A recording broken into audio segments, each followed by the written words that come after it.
বিশ্বাস হচ্ছে কাচের মতো একবার ভেঙে গেলে যতই যত্ন করে জোড়া লাগাও না কেন দাগ রয়ে যায় আর প্রতিচ্ছবিও আর আগের মতো থাকে না।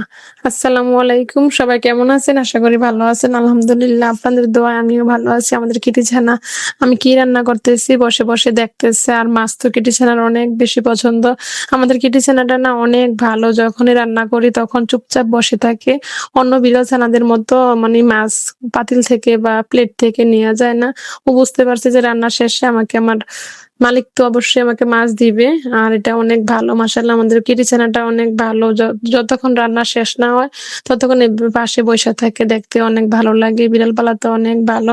তো আজকে দুপুরে রান্নাতে কি কি রাখলাম তাই আপনাদের সাথে শেয়ার করলাম। এইখানে গরুর গোস রান্না করলাম আর সাথে আলু দিলাম। আলুটা দিলে ঝোলটা একটু পাতলা হয়, খাইতে অনেক ভালো লাগে। জানি না আপনাদের কেমন লাগে। আর এইখানে দেশি ধরা মাছগুলো আর কি, অনেক জাতের মাছ আছে এখানে, তো এগুলো আমি কুমড়া শাক দিয়ে রান্না করবো আর কি। আর কুমড়া শাকটা আমি এইভাবে রান্না করি আর কি। তা আগে মশলাটা একটু কষাই, মশলা বলতে পেঁয়াজ রসুন কুচি আর কি, এইভাবে কোনো মশলা বাটা দেই না। আর এখানে কুমড়া শাকগুলো আর সাথে আলু দিলাম।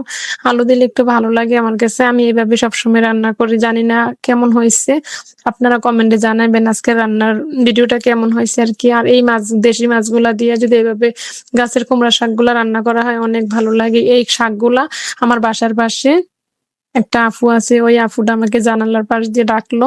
ডাকার পরে বলল যে কুমড়া শাক খাই আমি কিনা, তো আমি বললাম যে কুমড়া শাক তো অনেক ভালো লাগে, তো দিল আমাকে। তো শাকগুলো আবার অনেক মজা হয়েছে, দেশি শাক তো আর নিজের হাতে লাগানো, নতুন জায়গার মধ্যে লাগাইছে, অনেক ভালো হয়েছে। তরকারিটা সাথে টমেটো দিলাম, টমেটো দিলে অনেক ভালো লাগে। আমি এইভাবে রান্না করি, দেখেন মাশাআল্লাহ অনেক সুন্দর হয়েছে দেখতেও কালারটা। কুমড়া শাক তরকারি রান্না করলাম মাছ দিয়ে। আর এখানে গরুর গোস, আজকে এতটুকুই।